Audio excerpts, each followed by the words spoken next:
If somebody was to come up to you in the street, having watched your videos online, and they were a follower of the content you've produced over the last couple of years, if you had to guess the question they would ask you, because it's probably the most frequent, popular question you get asked, what do you think they would say?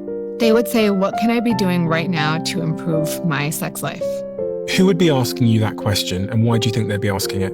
I think everyone can agree that sex is something we enjoy. It's something that's important, that we want to have, right? Mm. And there is a desire to have good sex or feel like maybe you're missing out on something that could be even better. So how can you have the best sex possible? Because you hear all these people talking about amazing sex in the media. You might see it on pornography. You might feel like this is something amazing. Why am I not having that? I want that, right? So on that point, you said it's obvious that it's important.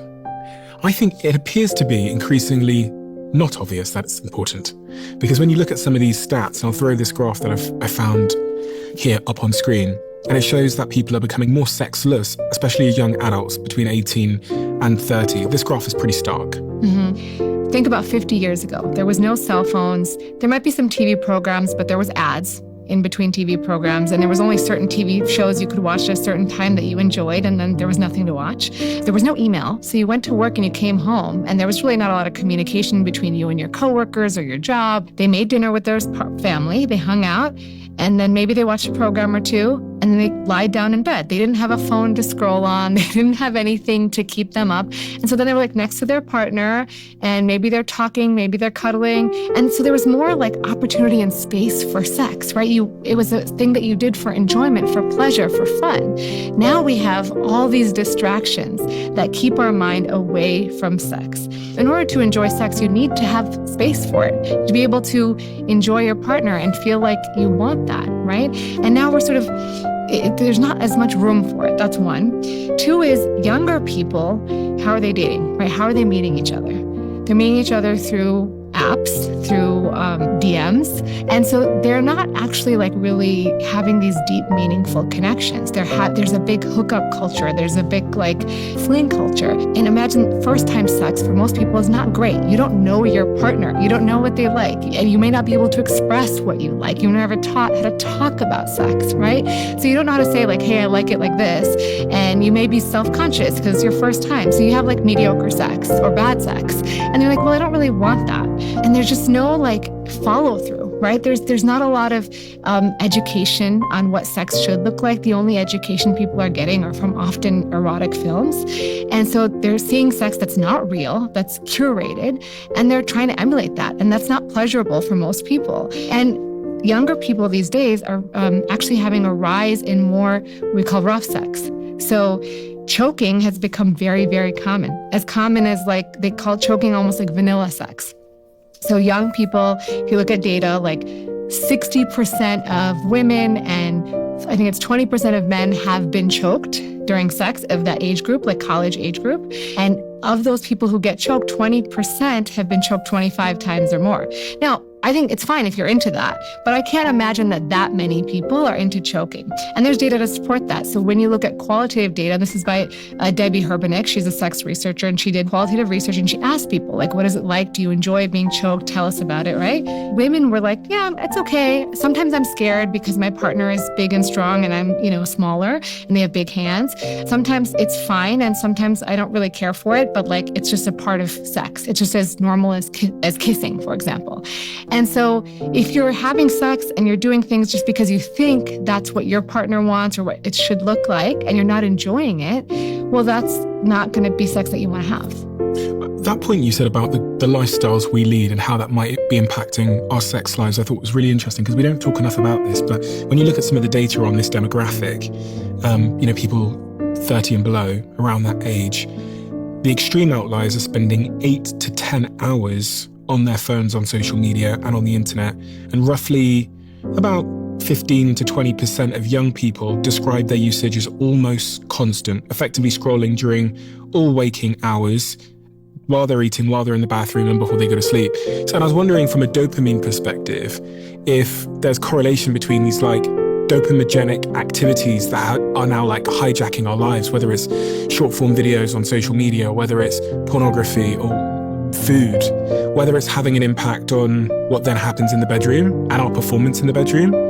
If you think about what you need to have good sex, is you need to be sort of in the mind space for sex. And if you're constantly like hijacked by all these other things, you're never like really getting in the mood, right? You're just like, oh, I'm going to be turned on when I see my partner and we're going to have sex and it's going to be over. And it's just really a mechanical thing at that point, right? You're just trying to get an orgasm. You're not actually like spending the time to enjoy and to experience that fully, because you're just so like, your brain is always doing something else, right? Because people are constantly scrolling, like every 60 seconds there's a new video, there's something else. And so it's really hard to focus. And so that can translate to the bedroom where you're having sex, but your brain is somewhere else, thinking about something else you saw or something you have to do or something you want to see or something you want to look up, whatever it is, but you're not really there in the moment. You're just going through the motions. And so I think that's really where the challenge is that people are becoming increasingly distractible.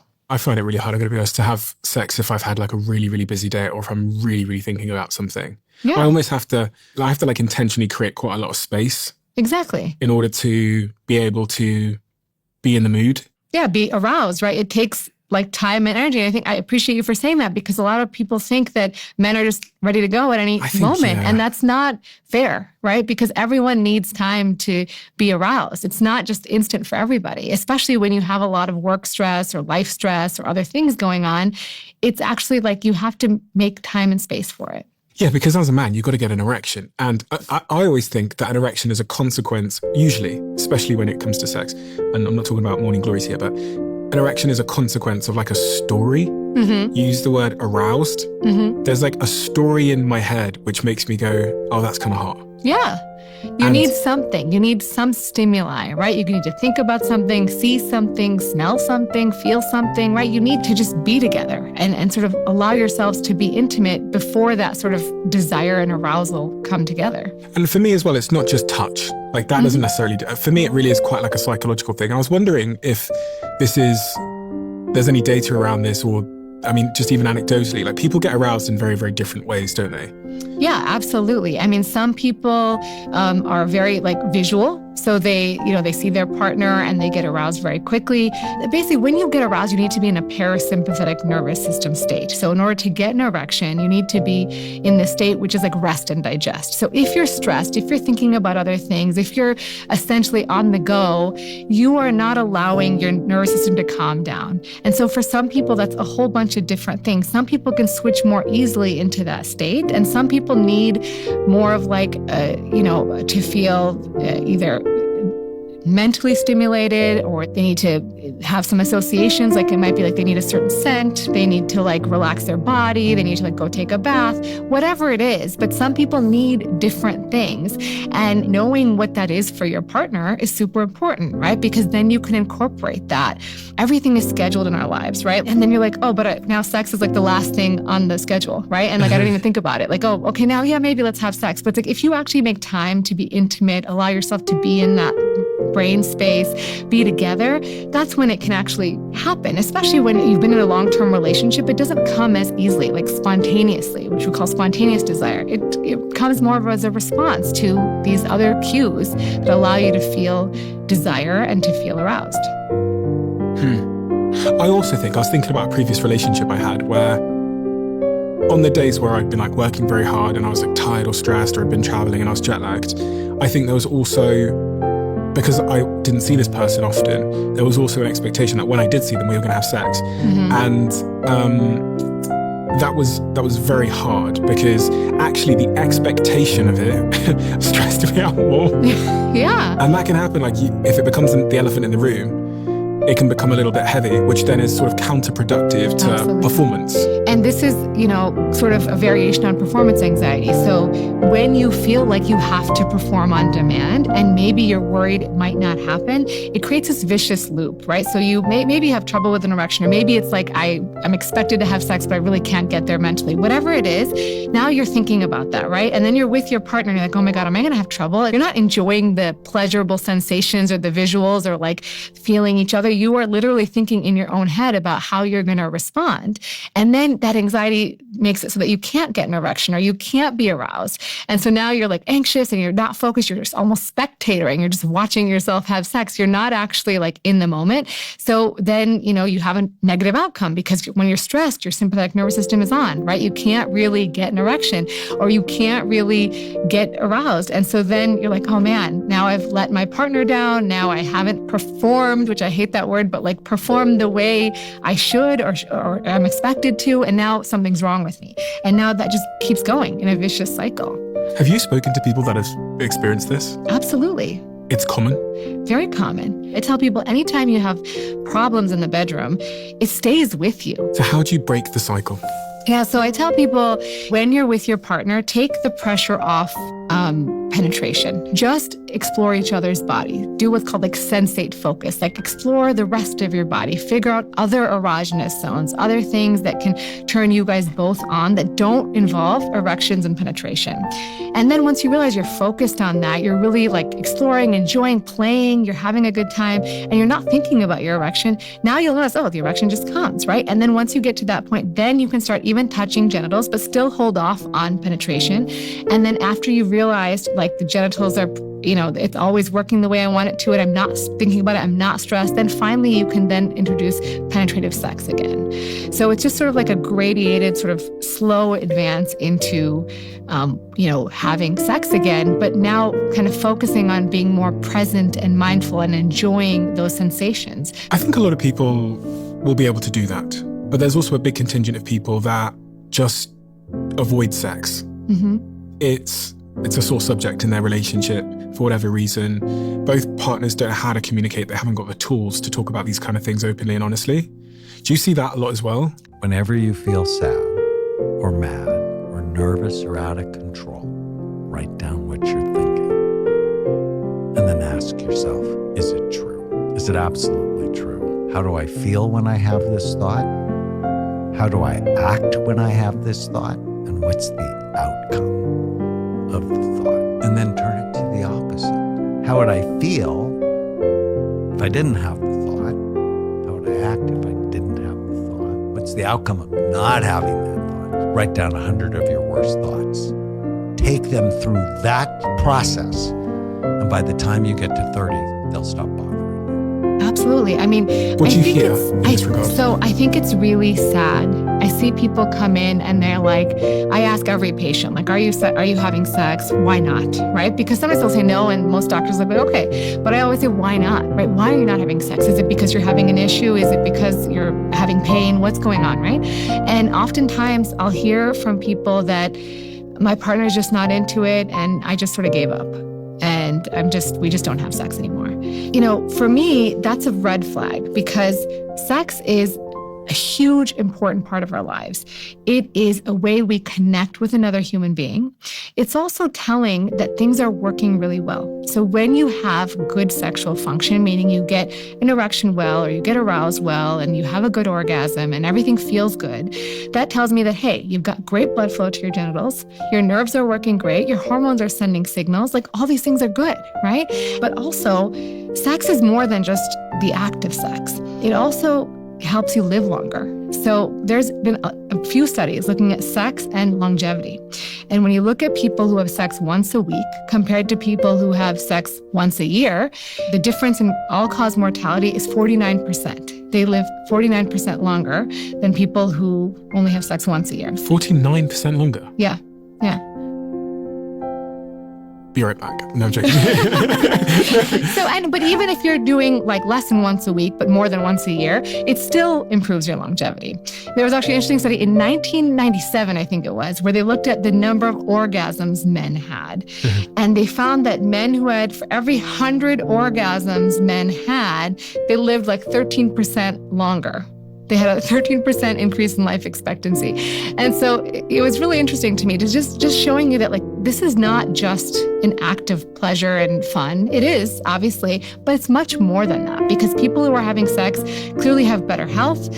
And this connection with people, I mean, loneliness is a big issue right now. The WHO made loneliness like an epidemic. So they've said that loneliness is as bad as having like 15 cigarettes. And so sex is a way to feel connected to another human being. On that data, we're not saying that it's the sex itself that's causing people to live longer. I guess it's hard to establish causation in terms of... Yeah, it's not necessarily sex, but they've looked at, they try to control for other things like age and comorbidities in all these studies.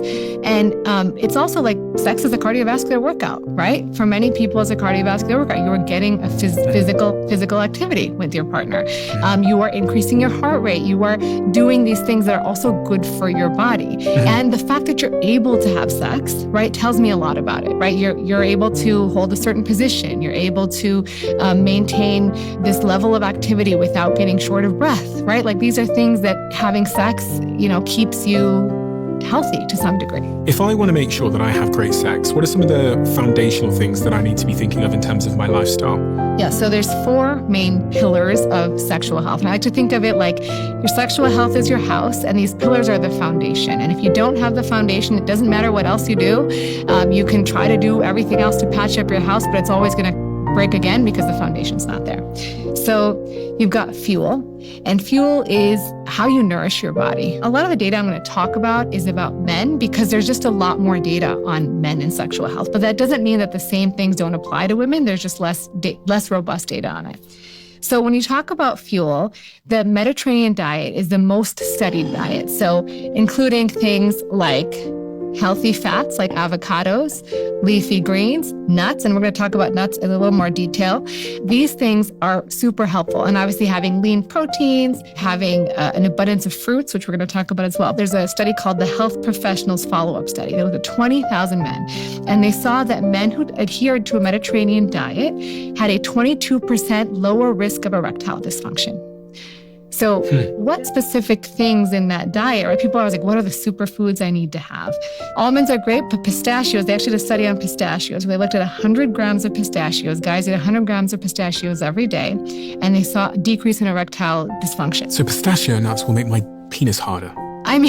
So I always say, I don't love to talk about superfoods because then people are I just got to eat pistachios and it's all good, right? Yeah. It's part of a whole diet. But certainly having nuts, because they have great omega-3s, they have healthy fats. These are the reasons that they really sort of improve diet. Fruit, anything that has sort of flavonoids, so colorful fruit, like blueberries, citrus fruits, lycopene, which is red fruits, all of these things improve antioxidants and also have been shown to reduce the incidence of erectile dysfunction. So having stronger erections, specifically blueberries actually came out to have, I think, something around 20% also improvement in erectile function when you're eating blueberries regularly. So lots of, I think, things in the diet that can be helpful. Also, fiber is one that we don't talk about enough. When you eat fiber in your gut, it converts to short-chain fatty acids. These short-chain fatty acids then sort of have these endothelial protective mechanisms. They protect the blood vessels. They make them healthier. And so when your blood vessels are healthy, you get better metabolic health. So you get less diabetes, less high blood pressure, less high cholesterol. And all of these things together improve erectile function. So I think in making sure that you meet the criteria for fiber, which is 38 grams for men, 25 grams for women, is really, really important. And then obviously managing your calories in a maintenance, right? Because we don't want to gain weight because excess adipose tissue or excess fat also puts you at higher risk for erectile dysfunction and other sexual dysfunctions. Next, we have strength. All right. So there's strength where we think about cardiovascular and resistance exercise, but there's also pelvic floor strength. So we'll start with cardiovascular exercise. The one study that's quoted very often is 150 minutes of exercise, of cardiovascular exercise, moderate intensity. When you look at the improvement in erectile function scores, it is the same amount of improvement as you would see when you take a medication like Viagra. So literally, if you do 150 minutes a week. And I remember telling one of my close friends, I said, we were riding bikes somewhere. And I just out of the blue, I don't know why it hit me. I turned to him and I said, you're one of those friends that if I was really in the shit, I would call you. And his reaction is he didn't say thank you. He said, I'd be mad if you didn't. But the reason I bring it up is it's the same in a relationship, which is when you don't call me and ask me for help, when you don't call me and say I need to cry, when you don't call me and say I'm in the mud, you deny me the opportunity, the joy, the honor of sitting in the mud with you. you are getting the same improvement as you could get with a medication, potentially. And so I tell people, like, look, if you don't want to take a pill, this is a great way to improve sexual function. Now you might say, okay, well, maybe you're listening and you have heart issues and you can't really do moderate intensity exercise. They actually looked at that too. So there was a group where they looked at men who had heart disease and they weren't really able to do moderate intensity exercise. So they did like a 5-minute warm up, they did 20 minutes of walking and 5 minutes of a cool down.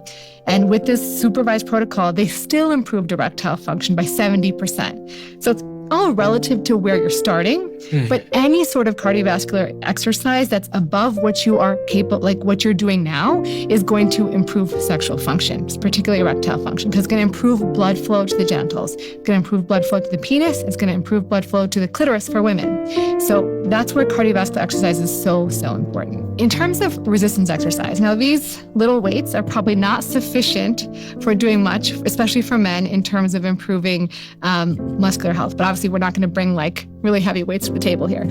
So one, we know that resistance training is significantly correlated with testosterone. So when you do heavy resistance training of your large muscle groups, so like your lower extremities, your glutes, you're doing like Olympic deadlifts, squats, that sort of stuff, you actually see improvements in testosterone. Now, it's not going to be like you do it once and you get this sustained improvement, but continuous sort of regular resistance exercise improves testosterone. There's also data that shows that when men do resistance exercise to maintain muscle mass, so we know that muscle mass decreases about 7% every decade of life after around 40. When you maintain it through resistance exercise, they're 3 times less likely to have erectile dysfunction. Oh, really? Yeah, so they maintain erectile function, they maintain sexual desire, they maintain satisfaction with sex. I read a quote yesterday that said, muscle is medicine. And I thought, that's really true. Based on everything I've learned on this podcast around, like glucose control and testosterone, and now you're telling me about your sex life. Yeah, it is. I think people push back because they think like, why should I have to go to the gym? But our lives have changed. We sit at a computer or we sit at podcasts or we sit all the time. We're not moving. We're not doing manual labor, which is what a lot of our history is, right? Doing manual labor, farming, doing things outside, being physical. And we're meant to be physical. We're meant to lift heavy things. We're meant to move our bodies, and we're just doing less and less of it. So I think it's so important. The other thing is we want to prevent sarcopenia. So sarcopenia is muscle loss. And when you have muscle loss, that also increases your risk of having sexual dysfunction. What about the pelvic floor? Like, how does that come into this story of Oh, yeah. orgasms? So we missed that part. So the pelvic floor, here's your pelvis, right? It's this bony structure where all your organs live. This is a female. So I'm taking out the internal structures, which is the uterus, the rectum, and the bladder. And so that's what sits inside the pelvis. And so you can see this bowl of muscles here, right? Interesting. I've never And seen you can see them from the inside and you could see them from the outside. That's your anus. And in this person, there's a vagina. So that's the hole for the vagina. So you can see that your anus and your vagina run through the pelvic floor. And in men, your penis runs through the pelvic floor. And so this, let me see if I can show you on this model. In this model, you can see they kind of show you the muscles here on the side. Yeah. So these are your pelvic floor muscles that are around the penis and the anus. Okay. Okay. These structures are very important for a variety of things. They attach to your bony landmarks here, your hips, your sacrum, your pubic symphysis. They attach to all these, and they sort of just work in the background for most people. How they affect your sexual function is when you orgasm, these muscles contract and release at a rhythmic contraction of 0.8 seconds. And so you may feel that, right? There's like this pulsing feeling when you orgasm, and that's these muscles sort of doing that. And when men ejaculate, the pelvic floor muscles are contracting to help shoot the ejaculate out. They squeeze when you need to keep things in, so they'll keep urine in, they'll keep your stool in, and they relax when you need to pee in, when you need to defecate. So when you're trying to hold a wee, you're like tightening your pelvic floor muscles? Correct. Okay. But these are also responsive to stress. So just like people get TMJ, where they get tense in their jaw because they are stressed and they like sleep at night and they clench up their jaw, they don't really know they're doing it. The same thing can happen. These muscles can get very tight tight or they can get misaligned. So say you have a hip injury or say you have a back injury, the muscles can compensate by tightening up. And so a lot of people unknowingly have tension in these muscles, and it can present in multiple different ways. It can present with back pain. It can present with constipation. It can present with urgency frequency, because remember, your bladder is sitting right here on top of these muscles. So when the muscles are tense, your bladder is feeling like there's something activating it. And so it's like, oh man, I gotta pee. That means I have to pee. This tension is telling my bladder I have to pee. But it's really that your bladder's not that full. It's that these muscles are telling you to do that. You can also have trouble peeing because you can see that your urethra goes through here. And if the muscles are really tight, sometimes it can be difficult to urinate because it clenches off the pee. And then with sex, it can cause pain. If they're really tight, it can prevent blood from getting to the genital organs. So for men, they can have erectile dysfunction. For women, they can have difficulty getting orgasms or difficulty getting arousal because they're not getting blood flow to the clitoris. Sometimes it can also cause premature ejaculation in men. If you are awake from the hours of 10 p.m. to 4 a.m. for 2 hours between 10 p.m. and 4 a.m. for 2 days per week for 25 days of the year, you qualify as a kind of card-carrying shift worker, and you likely have significant circadian disruption. Which means that you are at risk for some of the, and it's not going to happen tomorrow, but if you continue on that pattern that I just described, you are putting yourself at increased risk for cancer and cardiovascular disease, metabolic dysfunction. You can have trouble having children. It impacts fertility, mental health, psychiatric disorders. There isn't a disease or disorder that circadian disruption doesn't touch. We just have to understand that our relationship to light will directly influence the trajectory of our health. There's just no question about that. And so these muscles are so important. And all we hear about is Kegels. And Kegels are exercises to strengthen these muscles. But Kegels are good when you have a normal pelvic floor, meaning like there's no tension, it's completely normal, it's acting normal, you're not having any symptoms at all. But if you have any of the symptoms I talked about, doing Kegels might make it worse because you're now tightening muscles that are already tight. Mm-hmm. We also talk about pelvic floor relaxation, doing exercises to specifically relax these muscles. So that can be diaphragmatic breathing. That can be doing like a figure 4 stretch. That can be doing happy baby pose, which are yoga poses, or child's pose. All these things can sort of stretch and lengthen these muscles so they can learn to relax again. Now, when it's really bad, you have to go see a pelvic floor physical therapist who can really work with you to identify which of the muscles are maybe more dysfunctional and maybe work specifically on those. But I think it's so important. It's under-evaluated and under-discussed when it comes to sexual function. It's a hugely important part of sexual function. How many people are struggling with these issues, specifically the erectile dysfunction issues? And what age are they? Yeah, so it starts early. I think there's always been a sort of a disconnect where we think young guys don't have this, or if they have it, it's all in their head. That's not necessarily true. Many young men do develop erectile dysfunction because of biologic factors, but the data is really robust on older guys. So above the age of 50, we see 52% of men having erectile dysfunction, which is 52% half. Yeah. And it goes up 10% every decade. So 60% of 60-year-olds, 70% of 70-year-olds. So erectile dysfunction continues to worsen. This happens because, one, our blood vessels get older, they get stiffer, they're not functioning as well as they should. And we're seeing also a rise in all these other comorbid conditions like diabetes, cholesterol, high blood pressure. All of these affect how healthy your blood vessels are. And so with these, they see the problem in their penis, or in women's case, in their clitoris, before they see heart disease or strokes or brain issues or dementia. I think this is worth pausing on, which is a erectile dysfunction problem is often a symptom of a cardiovascular issue, right? Yeah, we call it a canary in a coal mine. So it is like telling you that something bad is coming. So the data would support that when you have erectile dysfunction, if it's because of an organic reason, right, not psychogenic, but most people I think have a combination of both, that within 3 to 5 years, you will start developing issues with your heart. And so it precedes those issues. And if 7 years later, 14% of those guys will have a heart attack.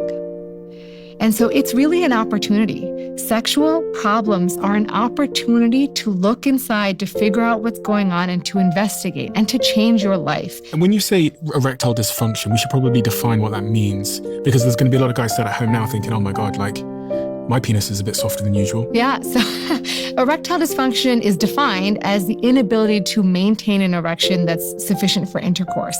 So you can get an erection, but it goes away before you ejaculate or climax. And so that's typically, and I think it's really important to differentiate that from something like premature ejaculation, where you climax too soon. So you ejaculate before you want to, but that doesn't mean that you have a problem maintaining your erection. That's a whole different process. I've got a friend. People are going to think I'm talking about myself because I use that phrase a lot. I've got a friend. He's almost 40 years old, and I've heard him say on several occasions that he's lost his erection during sex. Is that erectile dysfunction? But what if he can keep his erection watching porn? Well, so that's more multifactorial, right? So I think if you lose it once or twice, right, most guys will have an issue where they lose an erection at some point in their life. I think the important thing is not to catastrophize. It's a problem when it becomes a routine. Now, if someone is telling me, hey, I can watch porn and maintain my erection, but I can't with a partner, there's multiple different reasons for that could be at play. One is that there's no pressure, right? You're by yourself, you're watching porn, there's no pressure of performance, there's no anxiety of performance, so that may be part of it.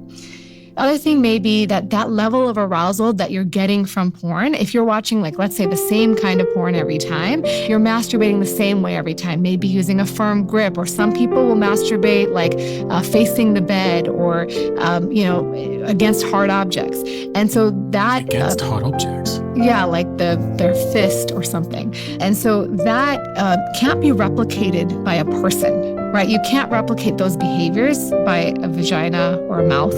If you become habituated to a certain thing that turns you on, and that's the only thing that really gets you going, and that's something that you can't really get with your partner, then it will be difficult to reach the level of arousal that you need to get an erection. Okay, so 2 questions then. So that doesn't count as erectile dysfunction if you can get an erection watching porn but can't get it with your partner? Yeah, it may or may not be. So if you wake up with your morning erection, that's great. That's a sign. That's when there's nothing else at play, right? That tells me that your body's functioning well. You've got good blood flow, good hormones working, got a good amount of testosterone, and your nerves are working well, and you're getting a good morning erection. Now, morning erections or nighttime erections are normal and they're healthy. So when you're a young boy, you get actually like erections 3 to 5 times a night, and they can last up to 40 minutes long. So you can spend a lot of your night with an erection. When you get older, like in your 40s, that drops to about half the time. So maybe your erections are a little shorter, that they maybe max out at 30 minutes, but sometimes they're shorter. You should still be getting 3 to 5 erections a night. You won't know all of these, but typically you wake up with a morning erection. And so if you're not getting morning erections, that tells me that, hey, there's something going on that we should address.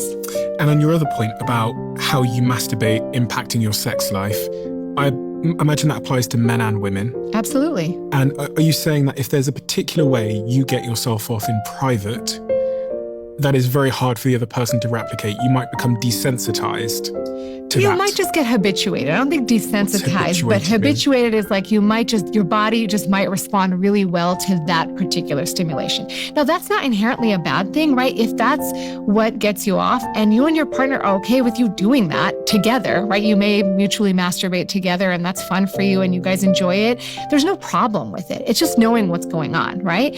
And sort of deciding like, okay, if this is a problem, let me try to diversify what I do during my solo sex periods, or let me take a little break and kind of try something, just not masturbate for a little while and come back to it later. The fact that we get an erection in the morning, does that mean we're supposed to have sex in the morning from like an evolutionary perspective? Not necessarily. It's the way your body releases testosterone is one of the reasons this happens. Is overnight, your body is making more testosterone. That's when your body sort of has nocturnal testosterone production. And so it's highest in the morning, which is why very often you get a morning erection. And, it just means that some people will have more desire also in the morning because testosterone is a hormone of desire. Is it the same for women? Yeah. So women also have nocturnal clitoral tumescence, same sort of pattern, and they won't necessarily know it, right? Because they can't visualize it. But, some women sort of feel that pelvic congestion or like feeling that there's a bunch of like blood flow in the area, but most will not, and that's okay. But your body protects itself. So you've heard the term use it or lose it, right? People are like, your body's protecting itself. You don't have to have sex. If your body is healthy, it will do this all night to keep your genitals healthy. It will make sure that your genitals are getting blood flow, even if you're not having sex. But if you stop having those nighttime erections, now it becomes more of a problem, because over time, say you stop having erections or clitoral tumescence for months, years, right? And then there's no blood flow to those areas. Over time, and actually I can show you here, this is a pelvic model, and here this purple thing here is called the corpora cavernosa, and this is like a really nice spongy tissue that fills with blood. When we lie, our bodies get very weak. Stick your arm out and hold it up. Don't let me push it down, okay? Don't let me push down. Okay, got that. Now, I want you to do that while lying, and the lie I'd like you to say is, I love to vomit. I love to vomit. Say it holding your arm up. Yeah. Say it. I love to vomit. Why? That's so weird. Now say, I love fresh air. I love fresh air. Now, I'm trying my very hard. Let's say it again. I love fresh air. Now say, I love to vomit. I love to vomit.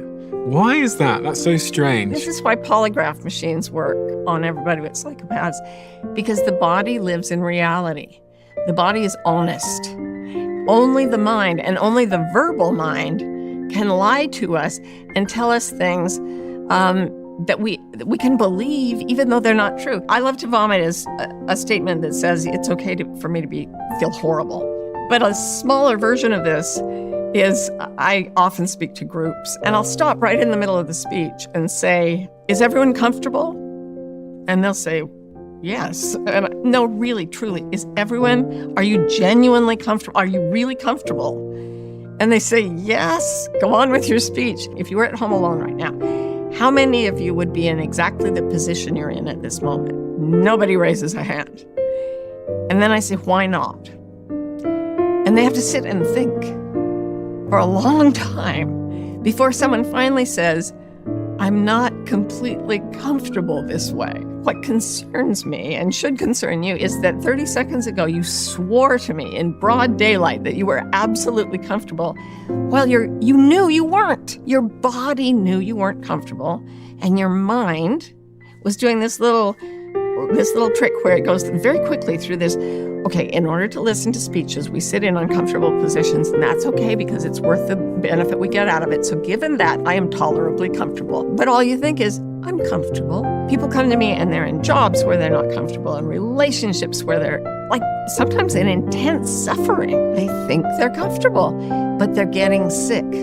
They're getting physically sick because they're trying to numb the discomfort they won't acknowledge. When you know it makes you suffer, you're getting accurate information from your entire neurological system, what's working for you and what isn't, and what would be better, what would be more comfortable, just a little bit. And when it fills with blood, it expands and lengthens. And then the blood stays there until you're done with your stimulation, and then it goes back. And so if there's no healthy, fresh blood getting to the penis on a regular basis, either through nighttime erections or through sex with your partner, then you will get fibrosis of these tissues. That means there's a little scar in the tissues. And then over time, you might see some shrinkage of the penis. And so it is really important to maintain also good health of these tissues. And the same goes for women with their clitoris, because it's the same type of tissue. In fact, if you look at the clitoris, this is the part that you see. We don't have a clitoris, do we? Is it that one there? This is the uterus. You're going to keep that in? So here, actually, I can show you here. There we go. Does this come? She told me. That's crazy. Okay, yeah, this is good. This is good. Okay. They told me it was a clitoris.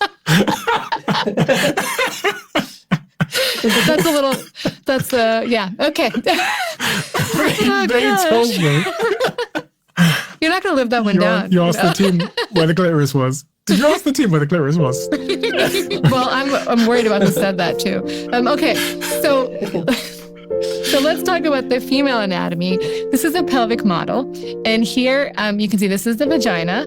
This is the urethra where you pee from. This is your labia minora. And you can't see the labia majora, but they would be out here, right? So inner lips, outer lips. Now, this up here is your clitoral glands. So it's the same as the glands of the penis. And so this is all you see, right? It also has a little covering, which you can't see here. Just like men have foreskin, women have a clitoral hood that covers the head of the clitoris. And so when you look at the clitoris on the inside, which we can't see perfectly here, but I'm going to just take this off, it actually goes all the way back like this. So if you were to feel from the vaginal side, it would be at the very top of the vagina going all the way back. These blue things are the clitoral bulbs here. And these are the legs of the clitoris here on the side. And so this is essentially the homologue of the penis. So if I take the penis, and we don't have a full model here. What does homologues mean? So homologues means that they're essentially the same structure. They're made from the same cells, but they're in the male and the female. So here you can see if this is your penis, this is what you see up to here. This is the bone. This is your fat up here. And then here it goes deep into the pelvis. And so here's your testicles, right? And so below the testicles, this area of the perineum, you also have penile tissue sort of that you can palpate from this side that's coming all the way down. And if you had sort of a 3D model, you'd see that it forks out just like the clitoris does. So does clitoral stimulation feel like stimulating someone's tip of their penis? Exactly. And so you could think if someone just stimulated the head of the penis, it would be fine, it would be nice, but it's probably better if you stimulate more of the clitoris or more of the penis. That's why you could stimulate, obviously, the external, the clitoris, but you can also stimulate from the inside. And some people are more responsive to that than others. What you hear of is like the G spot or the G zone, right? And the G spot or G zone is if you were to go in the inside of the vagina at the top side, which I can't really stick this in here, but it would be about 2 centimeters in at the top. And that's because that's an area where there's a lot of nerves endings. One, you can palpate the clitoris basically throughout the entire anterior wall, but also there's the Skene's glands, which are these glands that sit underneath the urethra, and they're the homologue of the male prostate. And so they're right there, and then the vagina is there. And so that's an area that can be very enjoyable to stimulate. It's not necessarily always going to lead to orgasm because some people have different sort of distance between the clitoral body and the vagina. So some people who have less distance may feel it better than some that don't. But ultimately, that's why that area is so sensitive for many women. On this point of morning erections, I was thinking, much of the reason why I've always been cautious of having sex in the morning or even like masturbating in the morning or anything like that is I'm worried that it will cause a dopamine crash, which will make me feel lazy and lethargic. Well, so when you think about what happens during an orgasm is you have this release of dopamine and then your prolactin goes up and sort of like everything calms down. Now, some people feel a sense of clarity. They call it post-nut clarity, right? They feel clear. They feel like motivated to do stuff. They feel excited to go do something else, and they sort of move on from what they're doing. There's some people who feel postcoital dysphoria. They actually feel sad or they feel depressed after the orgasm. And we don't know exactly why this happens, but it is because of this dramatic change in sort of neurochemical signaling in the brain. And for those people who have it, it can be days where they sort of like feel bad. It can be hours where they feel sad. And so it can be really traumatic. So pillar 2, what's pillar 2 of the 4 pillars of men's sexual health? We talked about strength. Okay, so we did strength, Yep. we did fuel. What's pillar 3? Pillar 3 is environment. So we can start with the easy stuff, and that's stress, right? Everyone knows stress is bad. But I think the thing is, people just think like, I'll deal with it. Everyone's stressed. Like it's normal to be stressed. If you are chronically stressed, that means your cortisol is raised all the time, which is dampening your testosterone, which is also keeping you in the sympathetic state, and you just cannot get in your mind space and in the nervous system place to actually have sex. So that's super important. And I think, there's lots of different ways to alleviate stress. You got to figure out what works for you.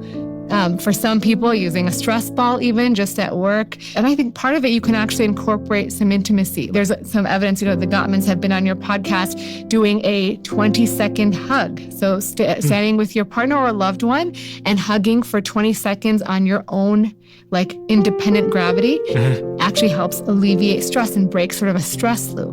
Doing a 6-second kiss with your partner. And so it seems like 6 seconds, no big deal, but actually if you time it, it's like, if I'm just doing a kiss and I'm not like actually, it's a little bit longer than normal. And so these sort of small things can help alleviate stress. Any type of movement can be really beneficial. Gym is great. Breath work as well. The other thing is just having like interactions with people. And so that's where we're becoming more isolated, but even just like talking to the barista or talking to someone at the grocery store, this again tells your brain that you're in a safe space, like you're talking to someone, you're having a normal social interaction. So, and then being creative. And we've been trying to work on this with our kids because there's so much external stimuli all the time, right? They want to play video games, they want to watch TV, they want to play sports, but we want them to be bored and be creative, like come up with creative ideas to keep themselves interested and engaged in a different way. So I think that's so important. And outside of stress, sleep there's just so much abundance of data on how sleep affects hormonal health. They looked at data on men sleeping 5 hours a night versus 8 hours a night. So you take the same guy and he sleeps 8 hours, then you do five hours for a few days. His test for a week, his testosterone drops by 15%. Damn. That's like as much testosterone drop as would happen with 10 years of life. And do you know how long they did that for? How long? It was short. It was like a week. Okay. So a week of sleep deprivation will tank your testosterone. Damn. And sleep apnea is another one that I think people, one, don't realize they have, and two, don't realize that fixing it could actually improve their hormonal health. Wait, so does this mean that people who have chronically bad sleep probably have low testosterone? Probably, yeah. And what is the symptoms of low testosterone? So low testosterone, they're sometimes very vague. So it can be fatigue, it can be brain fog, it can be depression, it can be low desire, it can be erectile dysfunction. That's what people always think. It's just erectile dysfunction, but it's this whole constellation of symptoms. It can also be increased fat mass, decreased muscle mass. So all of these things can happen because we have testosterone receptors all over our body. We have them in our brain, we have them in our muscle, we have them in our bone. And these can all have really serious consequences when it's low. When you have sleep apnea, and how you know you have sleep apnea is your partner might tell you that you're like waking up in the middle of the night, like gasping for air. If you have one really easy way to check is take a measuring tape and measure your neck circumference. If it's more than 17 inches for a guy or 16 inches for a female, it means it's very likely that you may have sleep apnea. And that's because when you have excess mass, basically here, it's compressing your airway and can make it difficult to get air into your body. When you improve sleep apnea, we've seen improvements in testosterone as high as 200 nanograms per deciliter. So huge jumps in testosterone after fixing sleep apnea. And the same goes for other sleep disorders, although the data is not as abundant, but sleep is so important. Then we talk about what's in your environment. So let's put this. Okay. So you get a bottle of water. So many of my patients, actually, they only buy like cases of plastic bottled water. Once in a while, a plastic bottle of water, like don't stress yourself out. This goes back to stress. People get really stressed, like what's in my environment? What am I drinking? What am I eating? Like do what you can control.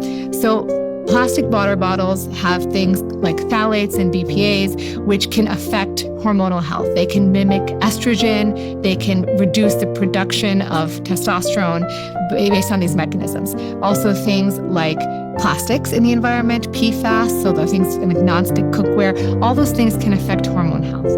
Now, how do you sort of protect yourself, right? I tell people, again, don't stress. There's only so much you can control. So like, I love that we're not drinking out of plastic. If you have to drink out of plastic because you're at an event or whatever, try to make sure it's not a warm bottle. So it hasn't been like sitting in the sun for hours and hours and hours, because as it gets warm, it releases more microplastics and more chemical chemicals into the water. When you're eating food, if you are eating out of, say you get takeout, put it on a plate and warm it up. Don't ever warm up that plastic. And when you store food in the fridge, put it in a glass container or a metal container. But don't ever leave the food in the plastic and put it in the fridge. These are simple things you can control. You could also limit sort of your exposure to dust because dust has microplastics. You can try to wear more cotton fabrics, less synthetic fabrics because they shed less microplastics. But again, I think do what you can do, but don't let the stress of these chemicals like derail you because stress is not helping either. And how much of a difference does, microplastics make on my hormonal health? Is it really a big deal? Well, I think it depends. It's all dose dependent, right? So we're all exposed. Like if you look at the data, like people are, consuming quite a bit of microplastics, and we're seeing them actually even in testicles and penis tissue samples, like they're in our bodies. And so I think that it's definitely playing a role. How much we don't know yet. We just know that there are mechanisms and we know that they do affect hormonal health. And so do the best you can. Do you and your family drink out of plastic bottles? No, we have like metal water bottles for the kids and myself. And what about non-stick pans? we buy ceramic. We do our best to avoid those as much as possible. So the other thing's the company you keep. I think we don't talk about this enough, and we talk about it in terms of business, like you want to keep people who are successful around you, you want to keep people who can help you, but it also plays a role in your sexual environment, right? So my husband is in these groups with a bunch of other male physicians, and there's a lot of discussion about how they never have sex anymore. And they're all just like, oh yeah, this is just like normal, like we're getting older, our partners don't want to have sex.